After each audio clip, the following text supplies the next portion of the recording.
নমস্কার। আমাদের ধর্ম সংস্থাপনের যাত্রা আজ প্রথম দিন। এই প্রথম দিনে আমরা চলে এসেছি কলকাতা ভৈরব গাঙ্গুলি কলেজে। আজকে আমাদের প্রথম অতিথি এই কলেজের অধ্যাপক ডক্টর অর্ণব ঘোষাল। তার মুখ থেকেই আমরা শুনে নেব প্রথম ধর্ম সম্বন্ধে, ধর্মের চেতনা স্বরূপ সেই জ্ঞানকে, যাকে আমরা ধর্ম বলে জানি, চিনি, যাকে ধর্ম বলে পালন করছি, আদৌ কি সেটা ধর্ম? এই বিষয়ে একটা বিশাল গভীর আলোচনায় আপনাদের স্বাগত। আপনারা প্রত্যেকের পুরো ভিডিওটা দেখুন এবং আপনাদের মতামত এই বিষয়ে কি, আদতে উনি যেটা বলেছেন তার সাথে আপনারা এগ্রি করছেন নাকি আপনাদের কোনো ভিন্ন মতবাদ বা ভিন্ন কোনো মতামত আছে, সেটা অবশ্যই আমাদেরকে জানাবেন এবং এই ধর্মের স্থাপনের যাত্রায় আমাদের সঙ্গে থাকবেন। চলুন যাওয়া যাক।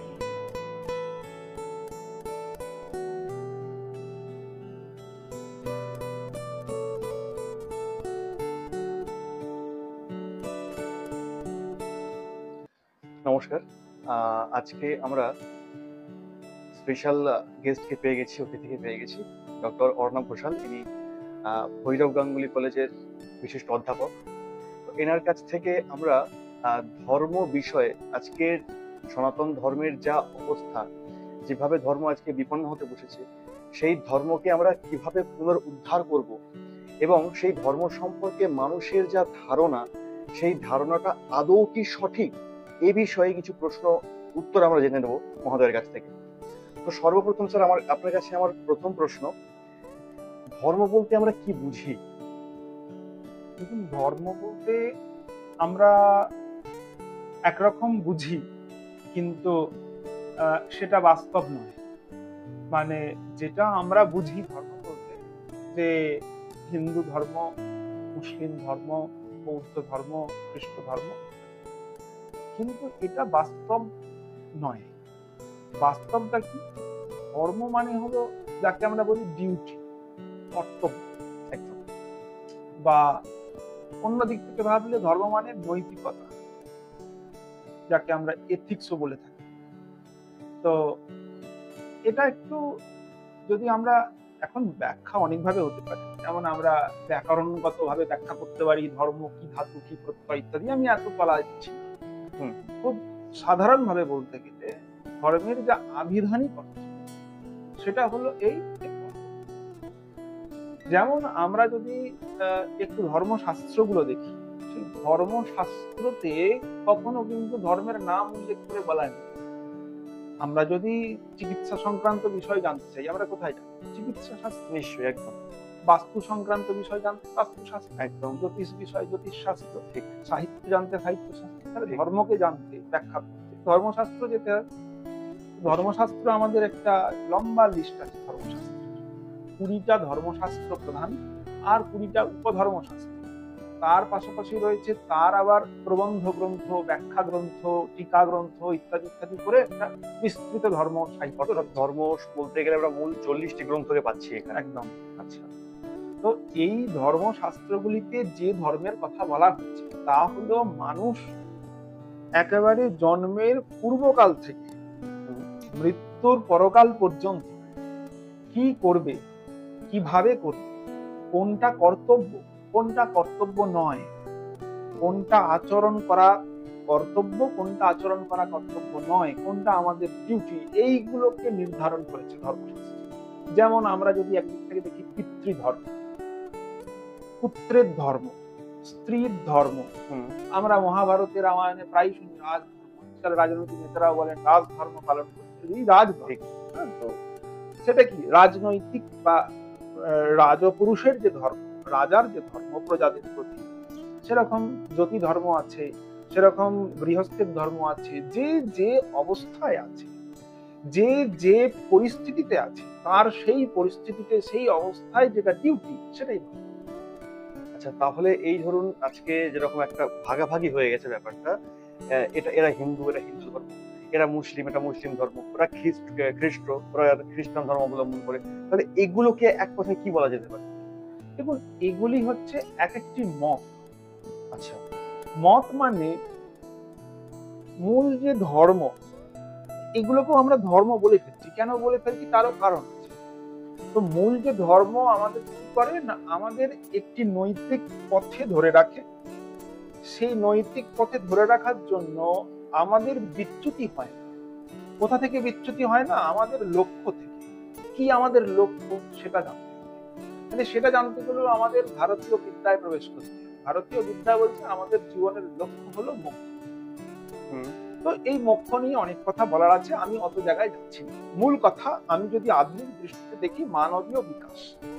তো এই মানবীয় বিকাশ হচ্ছে আমাদের লক্ষ্যবস্তু। সেই লক্ষ্যে পৌঁছে দিচ্ছে যে পন্থা, যে পদ্ধতি, যে জীবন পদ্ধতি, যে জীবন চর্চা, তাই হলো ধর্মশাস্ত্রের মূল কথা। সেটাই ধর্ম। এখন আমাদের যে ভারতবর্ষে বা সনাতন যে পরম্পরায় বা বৈদিক ভারত যাই বলি, সেখানে অতি প্রাচীনকাল থেকে এই জীবন পদ্ধতির চর্চা বা গবেষণা হয়ে আসছে। এর প্রাচীনত্ব রয়েছে। কিন্তু পরবর্তী ক্ষেত্রে দেখা যাচ্ছে বিভিন্ন কারণে এইটার থেকে যারা বিচ্যুত, বা এর বিভিন্ন কারণ হতে পারে। এক হতে পারে এই সনাতনী পদ্ধতির স্পর্শ যারা পায় সেই আক্ষেপ থেকে, এই সনাতনীর পদ্ধতির স্পর্শ পেয়েছে কিন্তু সেখানে তারা দণ্ডিত হয়ে নির্বাসিত হয়েছে, কিংবা এই সনাতনী পদ্ধতির ওপর একটা অসূয়া প্রকাশ করে, হিংসা প্রকাশ করে যে না আমারও একটি পদ্ধতি থাকুক, আমরা ওই পদ্ধতিকে মানি না যেহেতু আমি ওদেরকে দেখতে পারি না, এইরকম একটা ব্যাপার। যেরকম আমি কথায় বলছি, যাস্কের নিরুক্ত যদি আমরা দেখি, সেখানেতে একজন ঋষি বলছেন যে বেদ নিরর্থক। একজন ঋষি বলছেন বেদ নিরর্থক, বেদে কোনো অর্থ নেই। তাহলে এটা তিনি কেন বলছেন? তার মানে তার কোনো কারণ তিনি পেয়েছেন, তার ওটা মনে হতেই পারে। তা বলি কি তিনি সনাতন নন, সনাতনী নন? অবশ্যই সনাতন, কিন্তু তার এটা মনে হয়। তো সেই মনে হওয়া থেকে তিনি ব্যাখ্যা করেছেন। তো তাহলে তিনি যদি বেদ না মানেন, তিনি তাহলে বেদের বিকল্প হিসেবে কিছুকে বেছে নেন। আমরা দেখি প্রাচীন বিশ্বে এই পদ্ধতিকে যারা মেনে নেয়নি, তারা এর একটা বিকল্প রাস্তা খোঁজার চেষ্টা করেছে, তখনই মত প্রকাশিত হচ্ছে। তো আমরা যদি এগুলো মিলিয়ে দেখি যে এই মতে কি আছে, সেটাকে অনুকরণ করে মিলি। আমার বাটা জুতো পছন্দ, আমি একটা অন্য কোনো কিছু জুতো খুঁজবো। তো এইরকম একটা ব্যাপার। তো এবারে সেটা হতে পারে সেই কোয়ালিটি হয়তো নাও হতে পারে, বা আরো অন্য কিছু তারা ভাবতে পারে, কিন্তু তারা চেষ্টা করেছে বিকল্প রাস্তা খোঁজার। কখনো সেটা সাকসেসফুল হয়েছে, কখনো হয়নি। এগুলো মত, এক একটা সম্প্রদায়।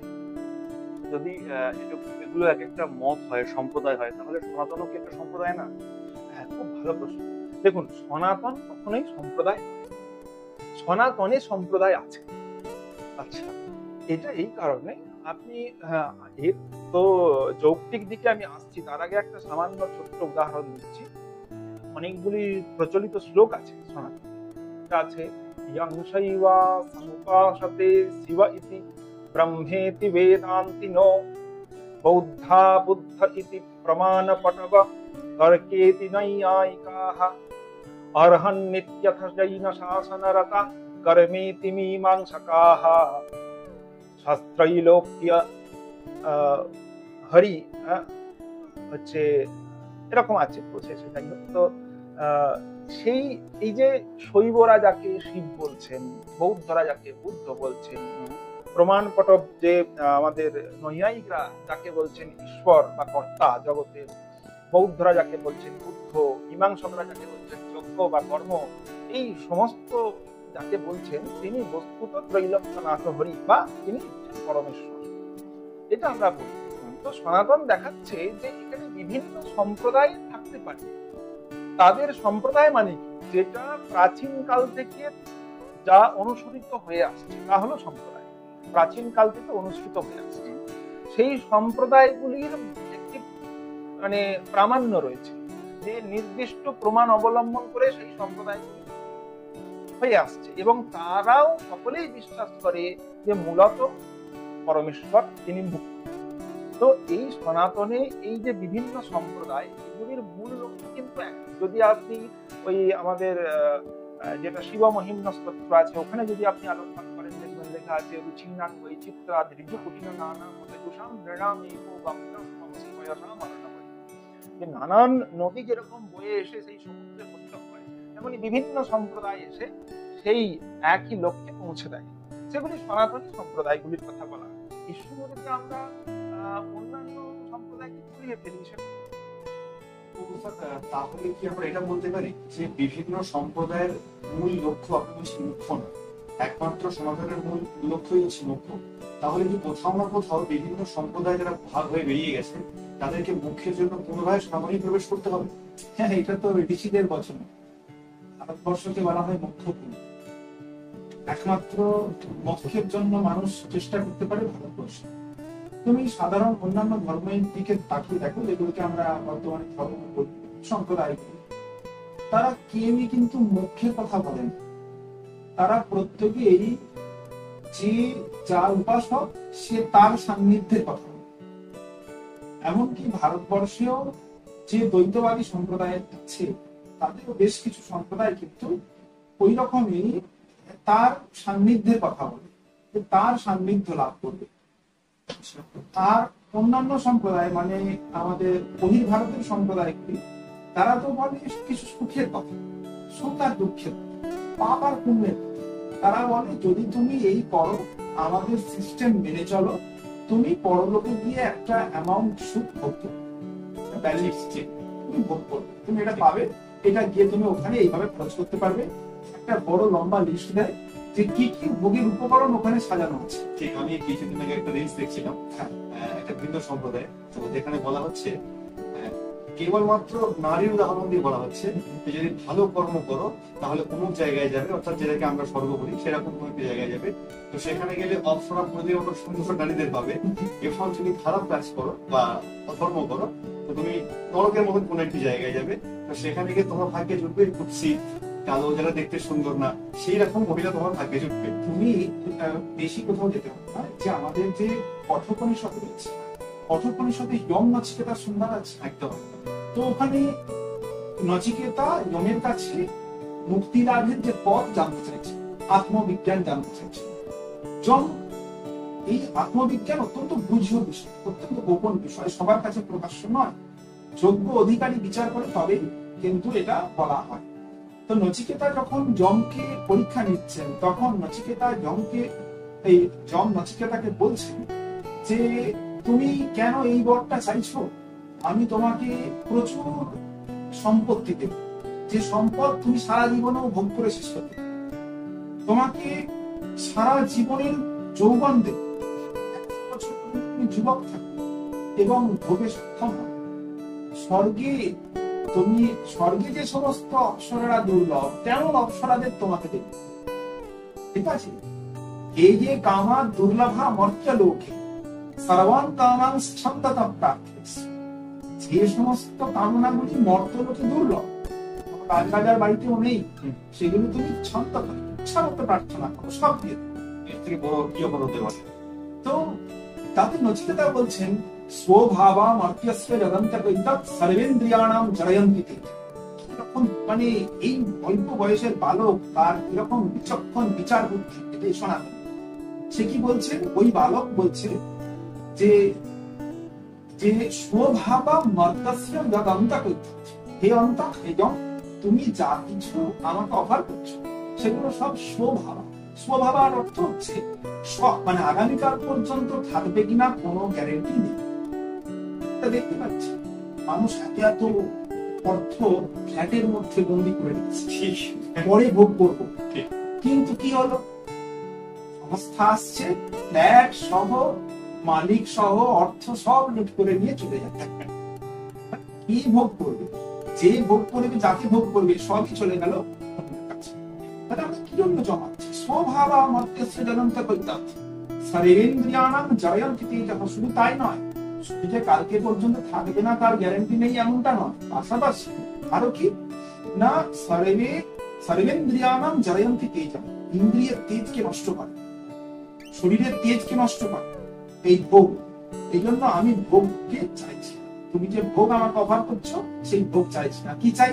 ত্যাগ, মোক্ষ, এই সমস্ত। আর একটা সাধারণ জিনিস, অন্যান্য ক্ষেত্রে আমরা যিনি ভোগ করেন তাকে আমরা রাজা বলি, মানে যিনি ভোগ করতে সমর্থ তাকে রাজা বলি। আমরা কাদের মহারাজ বলি? যারা সমস্ত কিছু ত্যাগ করেছে তাকে আমরা কি বলি? বানিয়েছি মহারাজ। হ্যাঁ, মহাসাম্রাজ্যাভিষেক হয় তো সন্ন্যাসীদের, তাহলে তারা মহাসাম্রাজ্য পেয়ে গেলেন। যিনি সর্বত্যাগ করেছেন তিনি হয়ে গেলেন মহারাজ। এই তো হে ভারত শিখায় তুমি বীরে, ধর্মযুদ্ধে পদে পদে কেঁপে অবীরে, হ্যাঁ, ত্যাগীতে সিংহাসন দান করে কবিতা আমরা দেখেছি। ঠিক। যদি ধর্মর মূল উদ্দেশ্য বা ধর্মের মূল ব্যাখ্যা যদি এটাই হয় যে কোনো মতবাদ না, কেবলমাত্র নিজের নিজের ধর্ম, নিজের যে কর্তব্য আপনি যেটা বললেন সেটাকেই ধর্ম বলে মানুষ জানে বা সেটা একটু বোঝানো হয়, তাহলে কেন শুধু শুধু আমরা এই ধর্ম রক্ষা বা ইত্যাদি এই লড়াই এই পিছনে ছুটছি? কারণ এই যে ধর্ম মানে যে কর্তব্য, ধর্ম মানে যে মানুষের নৈতিক বিকাশ, ধর্ম মানে যে আত্মনা মোক্ষার্থম জগদ্ধিতায় আছে, নিজের মোক্ষ এবং জগতের কল্যাণ, এই মতবাদ, এই যে একটা আমাদের ধারণা, এই যে একটা অতি প্রাচীন যে আমাদের বৈদিক যে ভাব ধারা, সেইটাকে বাঁচিয়ে রাখার জন্যই এইসব। কারণ আজকে যে সম্প্রদায়, যে জাতি, যে পরম্পরা এই বিশ্ব কল্যাণের মন্ত্রকে যুগ যুগ ধরে বহন করে আসছে, সে যদি আজকে চলে যায় তখন এই সম্প্রদায়, এই পরম্পরা, এই ভাবধারা আর জগতে দেখা যাবে না। বিশ্ব কল্যাণের কথা, অন্যের হিতচিন্তা আর কেউ করবে না। যতক্ষণ এই সনাতন রয়েছে ততক্ষণই অন্যের হিতচিন্তা সম্ভব, অন্যথা সম্ভব নয়। কারণ আপনি আমাকে দেখান, বিশ্বের যে কোনো ধর্মগ্রন্থে দেখান, কোথাও যদি বিশ্ব কল্যাণের মন্ত্র লেখা থাকে, কোথাও যদি বলা থাকে যারা আমাকে মানে না আমি তাদেরও দেবতা, যারা আমাকে মানে আমি তাদেরও দেবতা, এই সত্য যদি কোথাও লেখা থাকে তাহলে জানবেন সেটা। কারণ আমরা কি মনে করি, মানে অন্যান্য ক্ষেত্রে ও আমাকে মানে না আমি ওর কিছু করব, কিন্তু আপনি চিন্তা করুন একজন রাজাকে সবাই কি ভোট দেয়? আজকের দিনে যিনি রাজত্ব করছেন তাকে সবাই ভোট দেয়, কিন্তু যিনি ভোট দেন না তিনি তাদেরও রাজা, যিনি ভোট দেন তিনি তাদেরও রাজা। তাকে যখন রাজধর্ম পালন করতে হবে সবার জন্য সমান করতে হবে। ঈশ্বরের কাছে ভগবান ভগবত গীতায় বলছেন নামে দ্বেষস্তি না প্রিয়া, আমার কেউ দ্বেষের পাত্র নয়, কেউ আমার প্রিয় পাত্র নয়, অর্থাৎ ইকুয়াল, সবাই আমার কাছে সমান, আমার কাছে কোনো পক্ষপাতিত্ব নেই। এইটাই সনাতন। এই ধারাকে বাঁচিয়ে রাখতে, এই নিরপেক্ষতাকে বাঁচিয়ে রাখতে হলে সনাতনকে টিকিয়ে রাখতে হবে, সংগ্রাম করতে হবে সনাতন। এই বিষয়ে আরো একটি প্রশ্ন আমার মাথায় আসলো, যেমন ধরুন যত মতামত আছে আর কি, ইসলাম আছে, খ্রিস্টান আছে, অনেক মতবাদ রয়েছে, তারা কিন্তু প্রত্যেকে যে কোনো একের উপাসক, অর্থাৎ একজনকে উপাসক বলে মনে করে। একমাত্র সনাতনের মধ্যে আমরা দেখতে পাই যে বিভিন্ন রকমের উপাসক রয়েছে, বিভিন্ন রকমের দেবতা আছে। তো যখন এই এত রকমের দেবতা আসছে তখন তো মানুষের মন এমনি ডিভাইড হয়ে যাচ্ছে, সেখানে তারা কাকে ফলো করবে, তারা কাকে নিয়ে চলবে, কাকে পূজা করবে? এটা খুব একটা মজার বিষয়। আচ্ছা, এই যে আমরা এই একটি ঘরে রয়েছি, আমরা কথা বলছি, ঠিক, কোন একটা শক্তি আমাদের কথাটাকে ক্যাপচার করছে, সেই ক্যাপচার করার পর সেই শক্তিটাকে সকলের সামনে তুলে ধরছে, চলচ্চিত্রের আকারে তুলে ধরছে। ওই একই একটি শক্তি সে এই ঘরে লাইট জ্বালাচ্ছে, এই ঘরের অন্ধকারটা দূর করছে। আরো ওই শক্তিরই আরেকটি মাধ্যম এখানে কম্পিউটার চালাচ্ছে, দূর দিগন্তের খবর আমাকে এখানে দিচ্ছে। এর আরো একটি শক্তি এখানে এসি হয়ে এখানে গরম বাতাবরণকে শীতল করছে। তাহলে এই একই শক্তিকে আমরা কত রকম ভাবে কাজে লাগাচ্ছি? বহু রকম ভাবে কাজে লাগাচ্ছি। এতে আমাদের উপকার হচ্ছে না অপকার হচ্ছে? তাহলে আমরা যদি এরকম বলি না এই আলোক শক্তিটাই ভালো, সব শক্তি নিপাচ্ছে, এটি সত্য, বাকি সব মিথ্যা, যদি আমি এটা বলি, সেটা আমার কোন ধরনের শিক্ষার পরিচয়? কি আদৌ কোনো মানে যোগ্য একটি মতবাদ হবে? এটি কোনো একটি মানে আমি বলতে চাইছি এর কি কোনো একটা ভিত্তি থাকবে? যদি আমি বলি আলোক শক্তিটি সত্য, ওটি থাকুক, অন্যান্য শক্তি এসব এসি টেসি এসব কিছু প্রয়োজন নেই, সব চলে যাবে, এত কিছু লাগবে না। আমার একটি শক্তি, একটি শক্তিকে আমি বিশ্বাস করি, আলোক শক্তি, যে অন্ধকার দূর করে। এই প্রসঙ্গে আসে একটি কথা আমার এখন মনে হচ্ছে, যে আমরা তো ভগবান শ্রীকৃষ্ণকে খুব বিশ্বাস করি, তো তিনি গীতার একটি কথা বলছেন যেটা এর একটু বিপরীত হতে পারে, যে সর্বধর্মান পরিত্যাজ্য মামেকং স্মরণং ব্রজ অহং ত্বং সর্ব পাপেভ্যো মোক্ষয়িষ্যামি মা শুচঃ।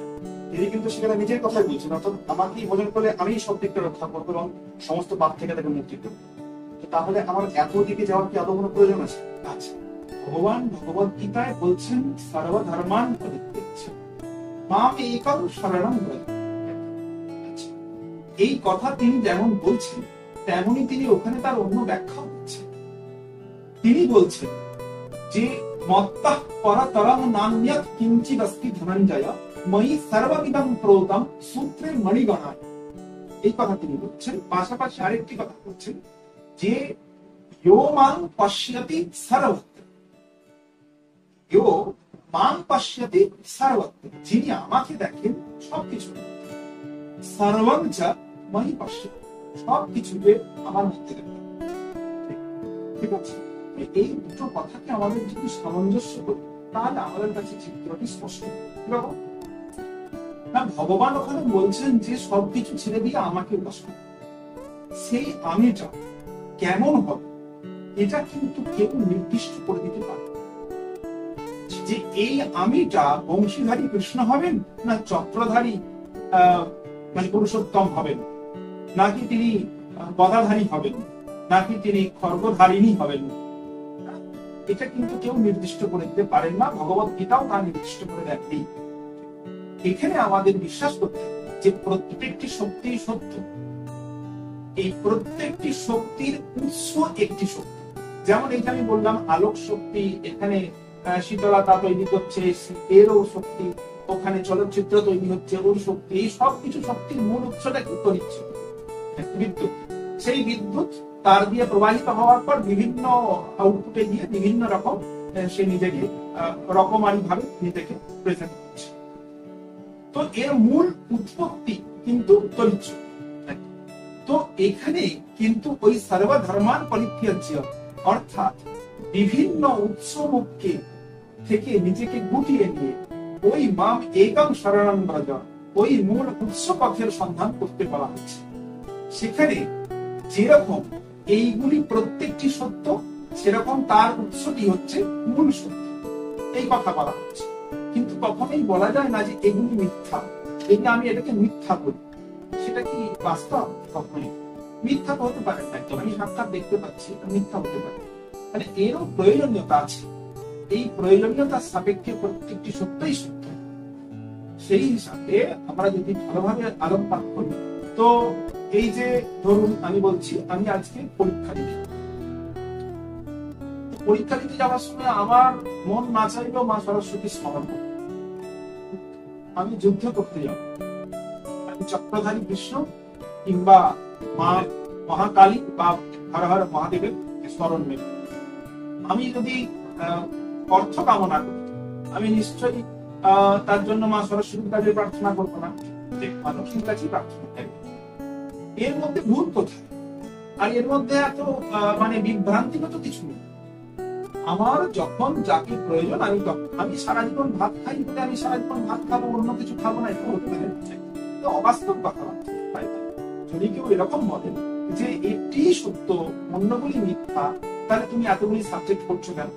প্রথমেই চয়েস করে নাও যে আমি বিজ্ঞান পড়বো, কিংবা বিজ্ঞানের মধ্যে একটা পার্টিকুলার আমি এটা পড়বো, এরকম ঠিক করে নিতে হবে। তাহলে এত ভ্যারাইটি, এত বৈচিত্র্য তো প্রয়োজন নেই। জগতের প্রত্যেকটি প্রাণীতে বৈচিত্র্য, জগতে বৈচিত্র্য।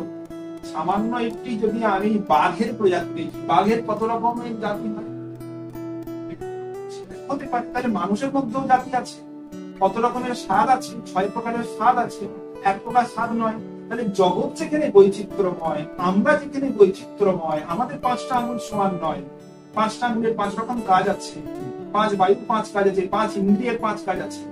তেমনই আমাদের কিন্তু উপাসনারও পদ্ধতি ভিন্নতা আছে। একে মান্যতা যদি আমরা না দিই, তাহলে আমরা মানুষের রুচির ওপর নিজেদের তাদের স্বাধীনতাকে হরণ করার চেষ্টা করছে। রুচি নাম বৈচিত্র্যাৎ দ্বিজু কুটিল নানা পথে কুশাম। অর্থাৎ প্রকৃতিতে বাঁচতে গেলে আমাদের জ্ঞানের প্রয়োজন, এবং জ্ঞান সংগ্রহের জন্য আমাদের বৈচিত্র্যতাময়ের দিকে যেতেই হবে। একের উপাসনা করলে তার যে চরিত্র সেটাই আমাদের মধ্যে আসবে, বাকিগুলো আমরা পাবো না। ঠিক, এবং যদি আমরা বিভিন্ন দিকে ছুটতে যাই তাহলে সেই বিভিন্ন দিকের জ্ঞান আমরা সংগ্রহ করতে পারবো, যাতে করে জীবনটা আরো সুন্দর হয়ে উঠবে এবং জ্ঞানময় হয়ে উঠবে। আরেকটি খুব সুন্দর এই পার্টিকুলার এই সর্বধর্ম পরিস্থিতি শ্লোকটি নিয়ে আমাকে একটা বিতর্কী বন্ধু আমার আসতে প্রশ্ন করেছে, খুব ফানি, আমার শুনে হেসেছিলাম খুব। তো ও আমাদের শ্লোকটা উল্লেখ করে বলছে, আচ্ছা এই সর্বধর্ম পরিত্যাজ্য মানে এটা বলছে যে বাকি যত ধর্ম আছে সবাইকে ত্যাগ করে এখানে আসতে হবে, এই ভাষা করতে হবে। তো এই বিষয়ে আপনি কি বলবেন? হ্যাঁ, এইটাই তো আমাদের অজ্ঞানতার ফসল। হ্যাঁ, অজ্ঞানতা যখনই জমিতে চাষ করে তখনই এই ধরনের ফসল উৎপন্ন হয়। তো এগুলি আমাদেরকে খুব সন্তর্পণে এগুলি বিচার করতে হবে। এগুলি শাস্ত্র, এর বিচার প্রয়োজন। কেবলম শাস্ত্রমাশ্রিত্য নকর্তব্য বিধির্ণয় যুক্তিহীন বিচারে তু ধর্মহানি করে। যুক্তিহীন কিছু হয়, যুক্তি। এখানে ধর্ম বলতে কি বলা হচ্ছে? এখানে ধর্ম বলতে বৈচিত্র্যের কথা বলা হচ্ছে। যেমন ধর্ম কথা বিবিধ অর্থ আমি আগেও বলেছি। তো মূলত ধর্ম বলতে আমরা বুঝেছি কর্তব্য। এখন আমরা যখন সংসারে রয়েছি তখন আমাদের বিভিন্ন ধর্ম কিন্তু আমাদের সামনে আছে। যেমন আমরা সংসারে রয়েছি, কারোর পিতা আর পুত্র, কারোর স্বামী, কারোর ভ্রাতা, আবার কোথাও আবার কর্মজগতে এলে আমি টিচার, আবার অন্যত্র গেলে হয়তো প্রিন্সিপালের কাছে আমি তার আন্ডারে আছি। তো এইরকম এরকম বিভিন্নতা রয়েছে। আমাকে বিভিন্ন চরিত্রে বিভিন্ন ধর্ম পালন করতে হবে। কিন্তু যিনি সনাতনের উপাসক তিনি যদি মোক্ষকামী হন তখন তাকে এই সমস্ত বিভিন্নতাকে ত্যাগ, এই সমস্ত আমি অমুক এই যে সামান্য ভগবৎপাদ শঙ্করাচার্যের অভ্যাস ভাষ্য সেখানে দেখবেন বলা আছে যে আহম খঞ্জা, আমি ঘোড়া, কানা, আমি কানা। এগুলো তো শরীরের ধর্ম। আমি তো কানা নই, কিন্তু আমার চোখ কানা বলে আমি নিজেকে বলছি কানা, আমার পা খোঁড়া বলে আমি নিজেকে বলছি খোঁড়া। তাহলে শরীর আর আমি পৃথক, শরীর আমি নই, এই তত্ত্ব রয়েছে আমাদের অত্যন্ত বেদান্ত দর্শন। যদি বলেন কি করে শরীর আমি তো দেখতে পাচ্ছি এটাই তো আমি না, তাহলে আপনি যখন নিদ্রা যাচ্ছেন, যখন আপনি ঘুমাচ্ছেন, তখন আপনি খাবার খাওয়ার পরেও নিদ্রায় আপনার খিদে পাচ্ছে কেন? আবার যদি নিদ্রায় আপনি স্বপ্নে ভোজন করেন, তাহলে জাগ্রত অবস্থায় যখন নিদ্রা ত্যাগ করছেন তখন আবার খাচ্ছেন কেন? একজন দেখা যাচ্ছে খোঁড়া, অসুস্থ, জ্বরে ভুগছে, সে বিছানায় শুয়ে স্বপ্ন দেখছে আমি ফুটবল খেলছি, তাহলে তার কোন শরীর ফুটবল খেলছে? এই শরীরটা বিছানায় আছে, ঠিক না? তাহলে এই যে আমি আর শরীর যে আলাদা, এইটা বুঝে শরীরের ধর্ম, শরীরের ধর্ম কি কি রয়েছে? শরীরের বহুবিধ ধর্ম রয়েছে। শরীর কেন্দ্রিক যা কিছু রয়েছে, যেমন বর্ণ, ব্রাহ্মণ, ক্ষত্রিয়, বৈশ্য, শূদ্র, এগুলো শরীর। ব্রাহ্মণ শরীর, ক্ষত্রিয় শরীর, মানে এই ব্রাহ্মণ শরীরের ব্রাহ্মণিক ধর্ম রয়েছে, ক্ষত্রিয় শরীরে ক্ষত্রিয় ধর্ম রয়েছে। এরকম প্রত্যেক শরীরে আলাদা আলাদা ধর্ম আছে।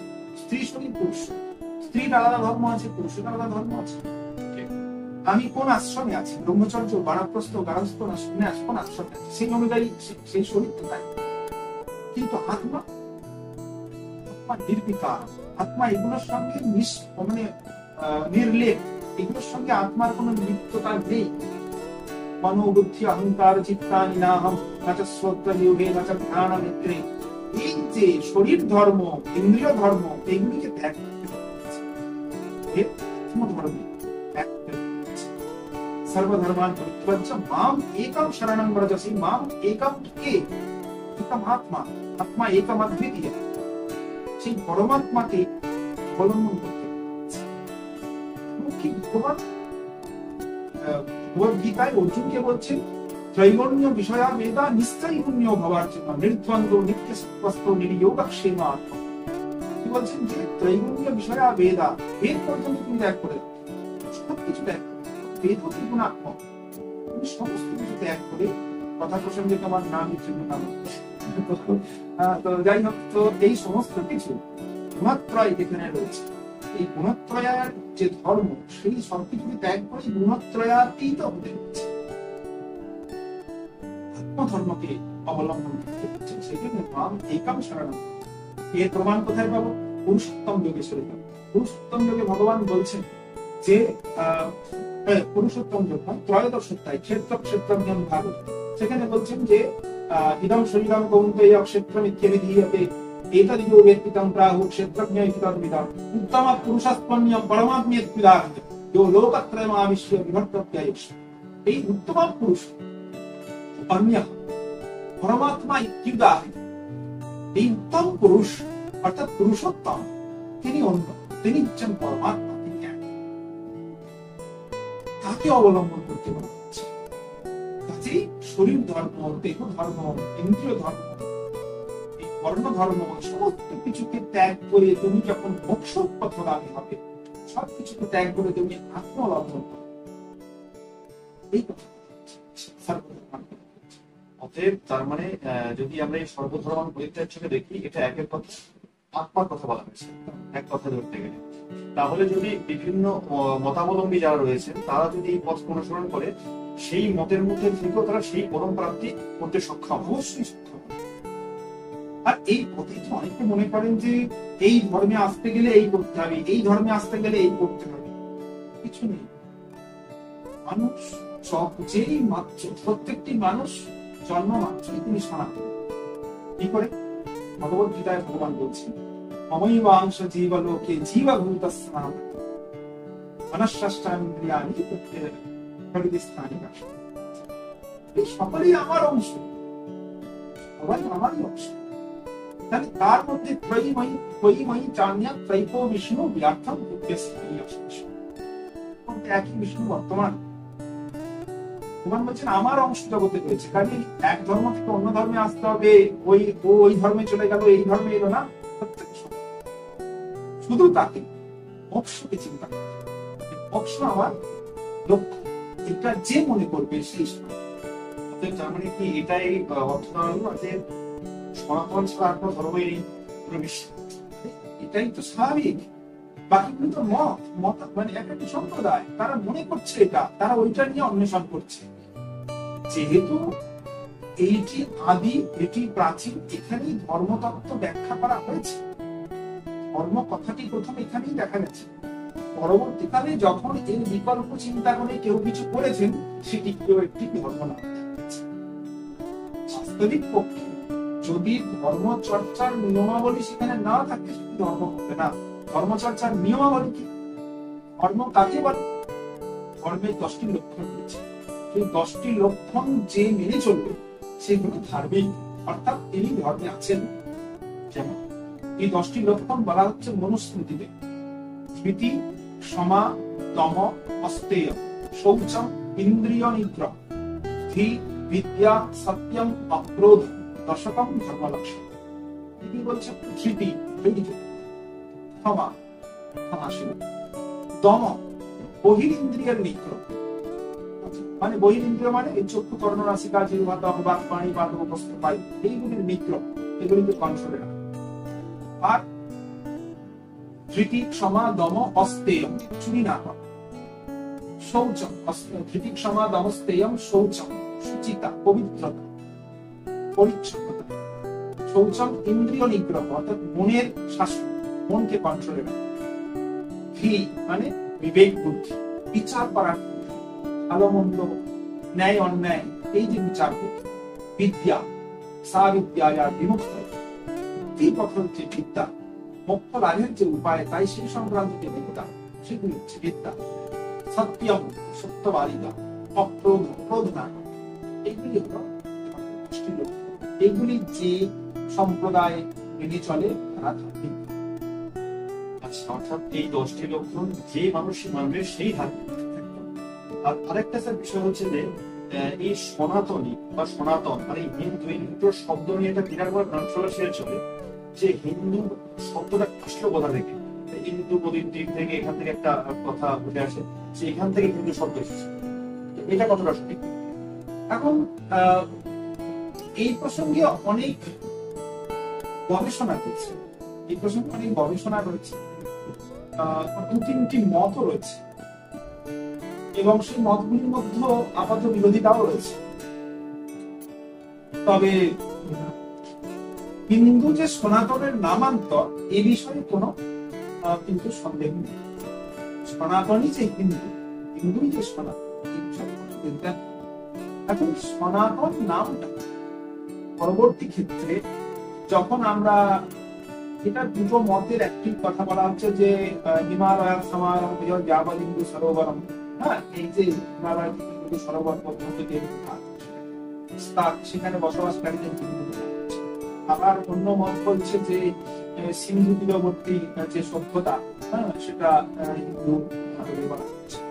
তো দুটো মতেরই যথেষ্ট সংগত যুক্তি রয়েছে, দুটি মতেরই যুক্তি রয়েছে, কোনো একটি মতকে সঠিক বলা অন্যটি ভুল বলা একটা সম্ভব।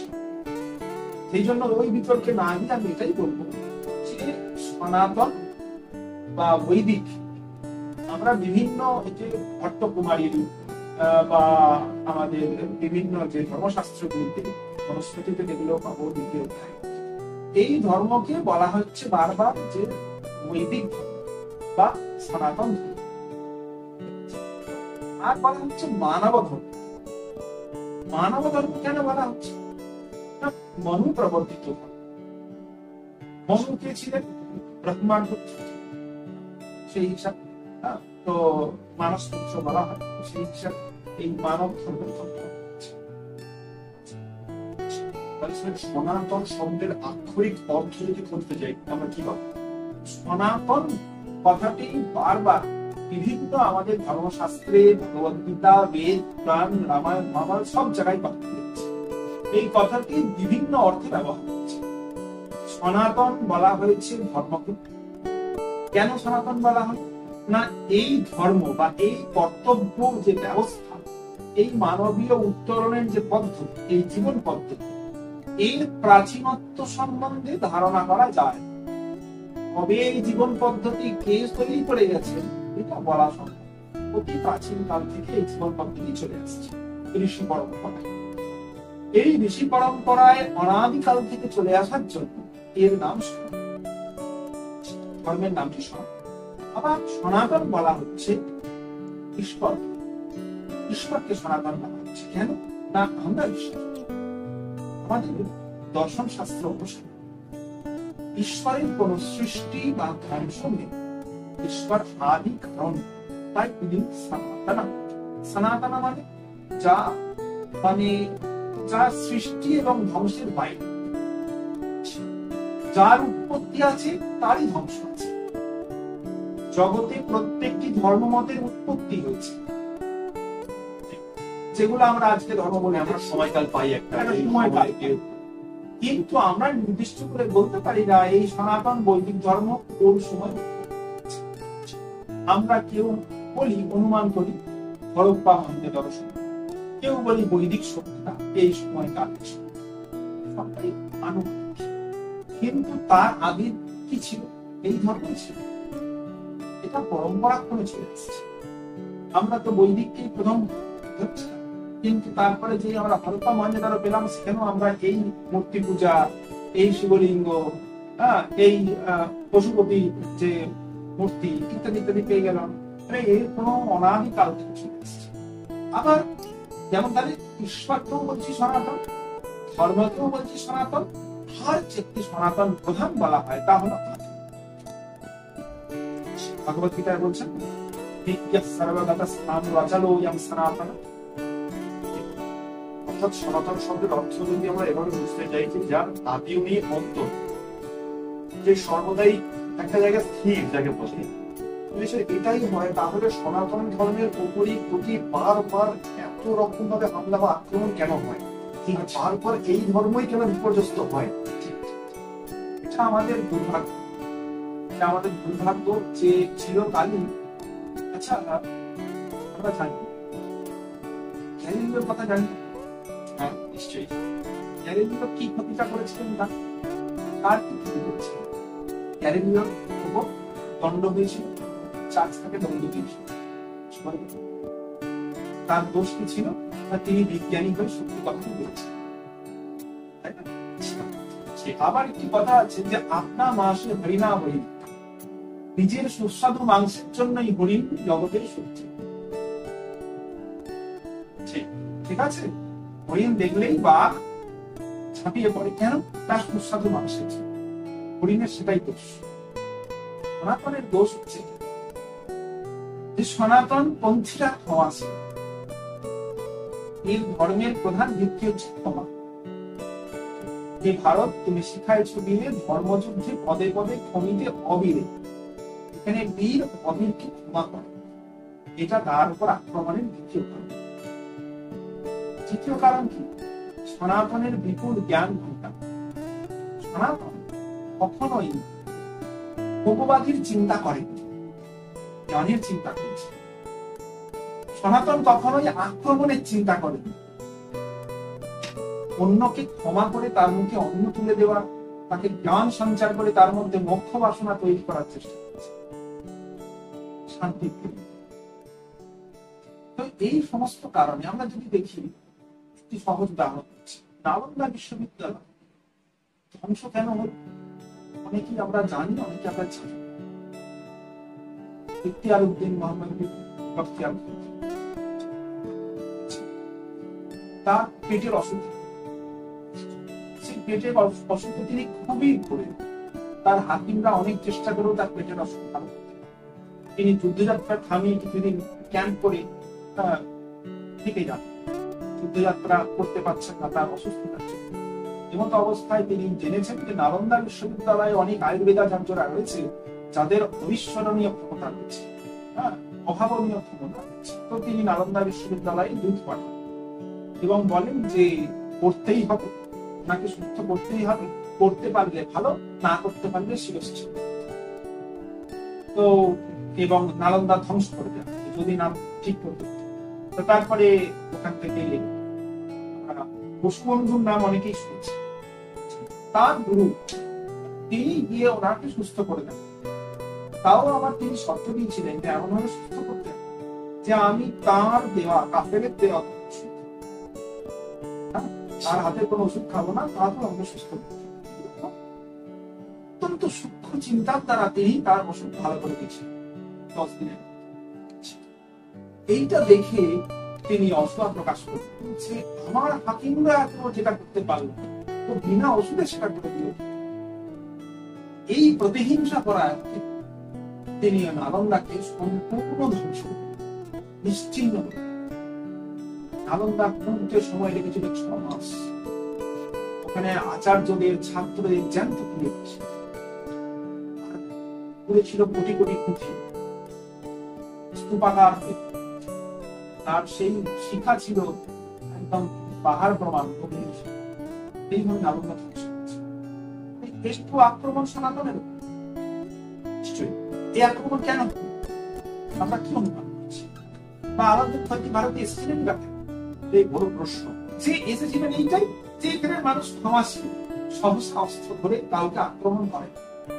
এরা জ্ঞান চর্চা, এরা রাজ্য বিস্তার করে, জ্ঞানের বিস্তার করে। দেশ বিদেশ থেকে মানুষ আসে এখানে জ্ঞান, এদেরকে অতি সহজেই কিন্তু নষ্ট করা যায়, এই ধারণা নিয়ে এসেছে। আর প্রতিহিংসা পরায়ণ হয় যে এই এত জ্ঞান ভান্ডার আমার নেই, এর আছে। এইটা আমরা প্রতিক্রমণ করতে পারলাম না কেন? না, আমাদের একটি জিনিসের অভাব ছিল। আমাদের প্রত্যেক দেবদেবীর হাতে অস্ত্র রয়েছে, আমরা নিরস্ত্র। আমাদের দেবদেবী আমাদের সনাতন ধর্ম শিখিয়ে গেছে, প্রত্যেক দেবদেবী তোমার উপাস্য, তাদের হাতে অস্ত্র রয়েছে, তুমি কেন পেয়েছো? আজ আমরা নিরস্ত্র হয়ে নিজেদেরকে অন্যরকম ভাবে প্রকাশ করার চেষ্টা করছি, কিন্তু এইভাবে প্রকাশ করতে থাকলে হাজারো নালন্দা আজও হচ্ছে। অবশ্যই আজও তো আমরা দেখতে পাচ্ছি যে প্রতিদিন কিছু না কিছু খবর আমাদের কাছে আসছে যে অমুক জায়গায়, অমুক দেশে সনাতন আজও অত্যাচারিত হচ্ছে। সনাতন ধর্মাবলম্বী প্রত্যেক ব্যক্তির উপরে কোনো না কোনো ভাবে একটা আক্রমণ চলছেই, প্রতিদিন খবর আসছে। তো আমাদের উপর আক্রমণ হচ্ছে, আমাদের মানসিকভাবে আক্রমণ করার নয়, কিন্তু যে আক্রমণটা আমাদের উপর হচ্ছে আমরা আত্মরক্ষা তো করতেই। নিশ্চয়ই সেটা কি জ্ঞানের মাধ্যম দিয়ে সম্ভব? জ্ঞানের মাধ্যম দিয়ে তো সবকিছু সম্ভব নয়। ওই যে আগেই বলেছি যে আমরা যদি শুধু আলোক শক্তিকে শক্তি বলে ধরে নিই, তাহলে বাকি শক্তিগুলোকে নিরর্থক বলা কি ঠিক হবে? ঠিক। বিদ্যা শস্ত্রঞ্চ শাস্ত্রঞ্চ রে বিদ্যে প্রতিপত্তি, বিদ্যা শস্ত্র এবং শাস্ত্র দুটোই আছে। আমাদের শাস্ত্র চর্চাও করতে হবে, শাস্ত্রাভ্যাসও করতে হবে। এক হাতে শস্ত্র থাকবে, অন্য হাতে শাস্ত্র। আমরা দেখেছি আমরা যে দেবদেবীদের উপাসনা করি তাদের হাতে অস্ত্রও থাকে, আবার তিনি বর অভয়ও ধারণ করেন। এই দুই মন্ত্রই দেখতে পেতে শস্ত্র এবং শাস্ত্র দুটোকে তাহলে যদি স্যার দেখি তাহলে খুবই একটা কন্ট্রোভার্সিয়াল দিকে চলে যাবে জিনিসটা। যেমন ধরুন এমন কোন সনাতন ধর্ম একা না, প্রায় জগতে যে ধর্ম আছে বেশিরভাগ ধর্মই কিন্তু কম বেশি কোথাও না কোথাও গিয়ে অত্যাচারিত হয়েছে বা তাদের উপর একটা আক্রমণ এসছে, আর পার্টিকুলার একটা মতাবলম্বীরাই কিন্তু সেই প্রত্যেকের উপর আক্রমণ করে থাকে। তো এই যে একটা ধর্মাবলম্বীরাই না, এটা আপনি ভুল করছেন। দেখুন, যদিও আমি এরকম দেখি একটা মতাবলম্বী মানুষই করে থাকে, সেটা ভুল বলা। কারণ আমরা দেখেছি, যদি প্রাচীন ধারাবাহিক গুলো দেখি, রামায়ণ মহাভারত, কিছু শ্রেণীর মানুষ আছে যারা এই মানবীয় উত্তরণ পায়নি বা এই দিকে অগ্রসর হয়নি। আমাদের দর্শন বিশ্বাস করে প্রথম থেকেই মানুষের মধ্যে দুটি সত্তা রয়েছে, এই জন্যই সে এটা মানুষ হয়ে গেছে। সে না পশু না দেব। কেন? তার মধ্যে পশুত্বও রয়েছে, আবার দেবত্বও রয়েছে। এই দেবত্ব আর পশুত্ব তার মধ্যে সমান ভাবে আছে বলে সে মানুষ। এবার আমরা কোনটাকে জাগিয়ে তুলব, তার জন্যই আমাদের ধর্মশাস্ত্র। এই ধর্মশাস্ত্র আমাদের ওই পশুত্বকে কিভাবে তুমি নাশ করবে আর দেবত্বকে কিভাবে তুমি উপরে তুলবে। পশু তোমার বলির যোগ্য আর দেবতা তোমার পূজ্য, এটা বুঝিয়ে দেওয়া হচ্ছে যে তুমি তোমার মধ্যে পশু ভাবকে বলি দাও, তোমার মধ্যে দেবত্ব তোমার উপাস্য হোক, দেবত্ব তোমার আদর্শ হোক, তুমি তাকে ঢাকা ভেতরে দেবত্ব। এই মানবীয় পদ্ধতির মধ্যে, এই ধর্মের মধ্যে, এই সনাতনী জীবন পদ্ধতির মধ্যে যারা আসতে তাদের অনেকেই, তাদের একটা বড় অংশ, সবাই বলছে তাদের একটা বড় অংশ চিরকালই এর থেকে বিচ্যুতির কারণে সেই মানবীয় পদ্ধতির থেকে বঞ্চিত হয়। তারা ওই পশুত্বকে জানতে পারছে। আমরা যদি প্রাচীন ধারাবাহিকগুলি দেখি, দেখবো যে দৈত্যকুল ছিল প্রাচীন, তাদের কাজই ছিল যজ্ঞ। যেখানেই ভালো কিছু হচ্ছে, গঠনমূলক কিছু হচ্ছে, সেখানে গিয়ে এখনো দেখি এটা তাদেরই পরম্পরা, ওই দৈত্যকুল, ওই অসুরেরই পরম্পরা। আজও আমরা কোনো নাম দিতেই পারি যে এর তমুক অমুক তমুক, কিন্তু বস্তুত এরা সেই পরম্পরায় বিশ্বাসী, সেই পশুর বা সেই পশুত্বের দর্শনে তারা বিশ্বাসী। তারা কিছুতেই এই সনাতনী পরম্পরাকে দেখতে পারে, সহ্য করতে পারে। সনাতনী রক্ষার জন্য আমাদের তো প্রত্যেক সনাতনী কিছু কিছু করা উচিত অবশ্যই, এবং অবশ্যই আত্মরক্ষার জন্য সেটা কি করা উচিত এই মুহূর্তে দাঁড়িয়ে? এই মুহূর্তে দাঁড়িয়ে আমাদের বস্তুত পক্ষে এইটা বিশ্বাস করতে হবে যে এই যে আমাদের মধ্যে যে মতবৈচিত্র্যটি রয়েছে, এই মতবৈচিত্র্যগুলি কেবলমাত্র আমাদের রুচি এবং মানে আমাদের যে ভালো লাগার বিষয় অনুসারে পার্থক্য রয়েছে। আমার ভালো লাগে গোপালের সেবা করতে, আমি গোপালকে উপাস্য করছি। আমার ভালো লাগে মায়ের কালো রূপ, আমি তাই মা কালীর উপাস্য। আমার ভালো লাগে ভগবান শিবকে, তাই আমি হর হর। এই যে বৈচিত্র্য, এগুলি বস্তুতপক্ষে আমার মধ্যে ভগবত ভক্তিকে জাগানোর জন্য, যে আমার যাকে ভালো লাগে আমি তাকে ধরি। যেমন আমার যে খাবারটা খেতে ভালো লাগে আমি সেই খাবারকে ধরি, আমার পুষ্টি নেই। উদ্দেশ্য আমার পুষ্টি নেই, আমার খাবারটা মুখ্য নয়, পুষ্টিটা। পুষ্টির মাধ্যম হচ্ছে খাবার, যেটা আমার ভালো লাগে বিষয়। তেমনি আমাদের লক্ষ্য হচ্ছে ওই ভগবত ভক্তি বা ভগবত মার্গে অবস্থান করা। আমাদের লক্ষ্য হলো ধর্মপথে থাকা। তার জন্য আমার যে ঈশ্বরকে অবলম্বন করি, আমি আমার এই হিন্দু ধর্মশাস্ত্রে, সনাতন ধর্মশাস্ত্রে এই বৈচিত্র্য রয়েছে। মানে প্রত্যেক মানুষ, আমার ভালো লাগছে না বহু দেবদেবীর উপাসনা করতে, ঠিক আছে, চলো তুমি একটি দেবদেবীর উপাসনা করো, তুমি বৈষ্ণব হও, তুমি শৈব হও, তুমি শাক্ত হও, যে কোনো একজনের উপাসনা করো। আচ্ছা, তোমার এগুলোও ভালো লাগছে না, তুমি নিরাকারের উপাসনা করো, তুমি বেদান্তের উপাসনা, তুমি অদ্বৈতবাদী। তোমার তাও ভালো লাগছে না, তুমি যোগবাদী থাকো, যোগাভ্যাস করো, তাও তুমি হিন্দু, তুমি সনাতন। তোমার এসব কিছু ভালো লাগে না, তুমি নাস্তিক, তাও তুমি সব কর্ম করো, তুমি সত্যবাদী, তাও তুমি সত্য। ভগবান ভগবদ গীতার দ্বাদশ অধ্যায় বলছেন না, অথৈতদাপ্যে সত্যসি, অথৈতদাপ্যে সত্যসি, বারবার বলছে যে তুমি এটাও করতে না পারো, এটা করো। ঠিক, তাহলে এই যে এত উদারতা, এটাকে জানা এবং জেনে যে আমরা সকলেই এক, কিন্তু আমাদের উপাসনা পদ্ধতিগুলি আলাদা। আবার কেউ উপাসনা পদ্ধতি মানেই না, প্রয়োজন নেই, সৎ কর্ম করো, নিজের নিজের ডিউটি পালন করো, সন্তানের প্রতি কর্তব্য, ছাত্রের প্রতি কর্তব্য, ডাক্তারের, রোগীর প্রতি কর্তব্য, যে যার নিজের অবস্থানে থেকে নিজের নিজের স্বেচ্ছায় কর্মান্যাভিরতা সংসিদ্ধিং লাভতে, যে যার নিজের কর্ম করেই সিদ্ধি লাভ করতে, গীতায় দেখেছি। তো তুমি যাই করো, এইভাবে বিশ্বাস করো, সেই ধর্মকে রক্ষার জন্য একত্বে বিশ্বাস করো। কোথায় বল একত্বে বিশ্বাস করো, বৈচিত্র্য নেই। এই বৈষ্ণব বলছে আমি কালীর প্রসাদ খাবো না, অমুক বলছে আমি অমুক করবো না, এই জায়গা থেকে নিজেদের তুলতে, এই জায়গা থেকে না তুলতে পারবে। আমাদের যে বৈচিত্র্যময় ধর্ম, এই যে একটা ধর্মের মধ্যেই এতগুলো বিভাজন হয়ে গেছে, আর এই বিভাজনকে যতগুলো ব্যক্তি এরকম সম্প্রদায় হিসেবে ভাগ নিজেরা করে নিয়েছে, হচ্ছে যেরকম শৈব রয়েছে, শক্তি রয়েছে, এরকম যে বিভিন্ন বৈষ্ণবাদী রয়েছে, এরা বিভিন্ন মত গ্রহণ করে নিয়েছে, অর্থাৎ একে অপরের থেকে পৃথক ভাব একটা এদের মধ্যে জন্মে গেছে।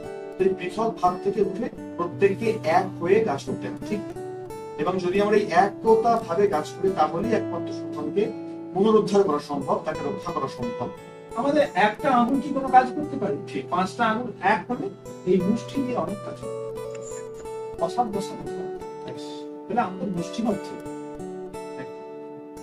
এরকম কি কোনো জায়গা আছে বা এরকম কি কোনো ব্যবস্থা আছে যে আজকের যারা যুব সমাজ, তারা অনেকেই চায়, বেশিরভাগ অংশই চায় যে আমাদের একটা ধর্ম নিয়ে ভাবতে হবে, আমাদের ধর্মকে রক্ষা করতে হবে, তাদের জন্য কি উপদেশ? আমি একটাই কথা বলবো যে যেরকম ভগবান পতঞ্জলি তার মহাভাষ্যে বলছেন যে যদ্যপি বহুনাদিশ ব্রহ্মপুত্র ব্যাকরণ, মানে কিছু করার আছে, যদি কিছু নাও করতে পারো কিন্তু ব্যাকরণটা। তেমনই আমি বলবো যে ধর্মশাস্ত্র নিয়ে তো অনেক কিছুই জানার আছে, যদি এত কিছু জানতে না পারো, আমাদের পুরনো ইতিহাস, আমাদের সত্যকারের ইতিহাস, আমাদের রামায়ণ মহাভারত।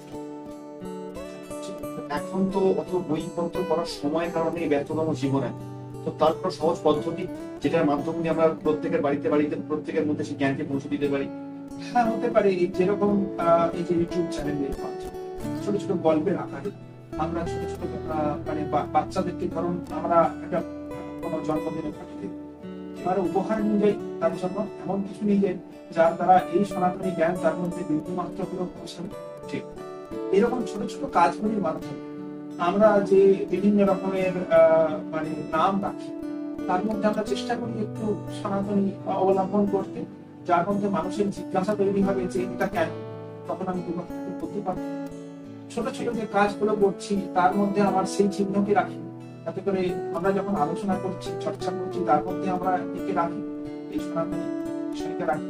আমরা যদি ইতিহাস নিয়ে চর্চা করি, আমাদের পুরনো ইতিহাস, আমাদের গল্পের ইতিহাস নিয়ে চর্চা করি, আমাদের প্রয়োজন। আমরা যদি প্রাচীনকে না জানি, আমার দাদুকে যদি আমি না জানি, আমার দাদুর বাবার নাম আমি না জানতে কি জানবো?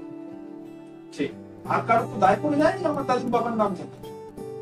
তাহলে আমার গোত্র, আমার ঋষি পরম্পরা, আমার ধর্ম, আমার সংস্কৃতি, আমার ভাষা আমার জানতে।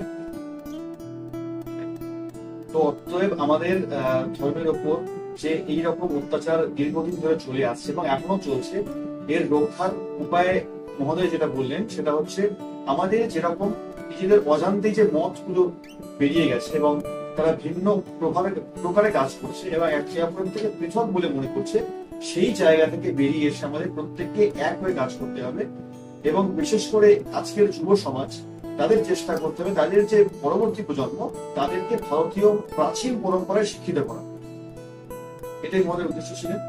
তো আজকে আমাদের পর্ব এখানেই আমরা শেষ করছি এবং পরবর্তীতে এইরকম বিষয় নিয়ে আমরা আবারও আসবো। মহোদয়কে আমরা আবার পরে আমন্ত্রণ জানাবো অন্য বিষয় নিয়ে, অন্য এই বিষয়ের উপরই আরো গভীর জ্ঞান চর্চায় আমরা আবার আসবো।